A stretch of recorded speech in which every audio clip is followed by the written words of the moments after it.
This story takes place when I was about 5 or 6 years old. When I was little, we lived in a small cul-de-sac community. It was very tight-knit and everyone knew each other. My mom was unemployed at the time, so to help her out, a lot of the other moms would drop their kids off at our house and pay her for babysitting. One of my favorite girls to play with was a girl my age named Lucy. Everyone always commented on how Lucy and I looked like we could be sisters, which made our bond even stronger. We were both only children and we had always wanted another sibling. So we liked the idea of pretending to be sisters. We loved to play dress-up, tag, cops and robbers, and our favorite game was hide-and-seek. She was really good at hide-and-seek, always finding the best spots. My mom was really strict about where we could play, mostly maintaining that we had to stay in the house, usually on the first floor only. That way she could keep track of the 6 or 7 other kids she had to watch. One day we decided we were going to play hide-and-seek. It was a hot summer day and my mom had opened up the windows and left the sliding door cracked open so the house would freshen up a bit. As usual, she laid down the rule about first floor only. Another little girl was to seek her, and we all ran to hide. I was found rather quickly, because I wasn't that great at finding spots, and eventually so were the other kids. Except Lucy. This wasn't unusual because, as I mentioned earlier, Lucy was really awesome at finding great hiding spots. An hour goes by. My mom starts to get worried and we are all looking for Lucy now. 2 hours. 3. She calls the other parents, the police, my dad. She can't remember seeing Lucy going into any room to hide. The whole area is being searched. No one else had seen anyone suspicious in the neighborhood.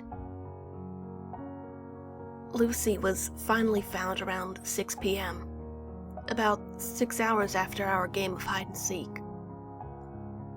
She had slipped through the open screen door and gone out to the small, in-ground pool we had at the time. I guess she saw the tarp covering the pool and thought to hide under there. She drowned. The death was ruled accidental. The community was really torn up by it. Some people who didn't really blame my mom too much and others who did.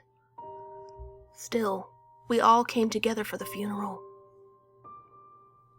At the funeral, Lucy's mom was like a statue compared to her father, who was openly sobbing.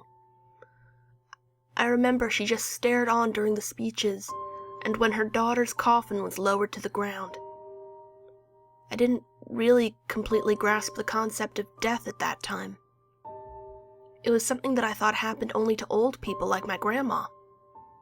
So I thought maybe death had different rules when it came to kids my age, and maybe that's why her mom wasn't crying. Weeks go by. Things slowly settle down. One day, while my mom was in the basement doing laundry, the doorbell rings. She shouts up to me to peek through the blinds to see who it is. It's Lucy's mom. She tells me to open the door and to tell her she'll be right up. I open the door and Lucy's mom smiles down at me. "Hey, is your mom home?" I nod, saying she's in the basement and she's doing laundry and will be up soon. "Oh, okay. Hey, you know what? I have something for you at home. I know that Lucy would have wanted you to have it. Come on, let's be quick before your mom gets done and has to wait too long." Of course I went with her. She was a longtime friend and neighbor. She was Lucy's mom. It never entered my mind to think anything else of it. She took me by the hand and quickly ushered me into her car. While she was driving, she kept humming and glancing in the mirror back at me. I remember I started to feel nervous at this point. Her house was no more than a few minutes away by car, and it had definitely been longer now. We were leaving the cul-de-sac. We were getting on the road now. What happened next was this. We were being flagged down by police cars, and she was speeding up. She started muttering over and over how I have to get it done. I started to cry, and she started to scream at me to shut up. Then she swerved violently, and I smacked my head hard on the side door. The world went black. When I woke up, I was laying in a bed in the hospital. My mom was holding my hand and crying. My dad was talking to the nurse. I was okay, just a small cut on the head from hitting the metal door handle. At the time, my parents didn't tell me too much. Just that Lucy's mom had had something called a breakdown, and that she was going somewhere to get taken care of. Years later, my mom finally sat down and told me the truth.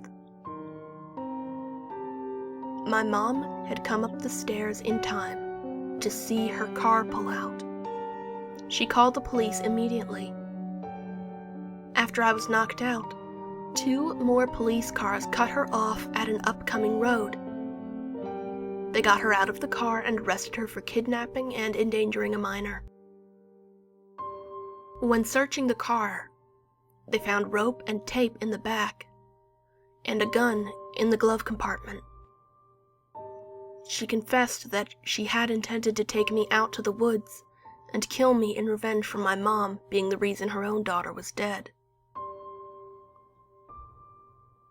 She said that she and I were playing a game, you see, my mom said. Hide and seek with your body.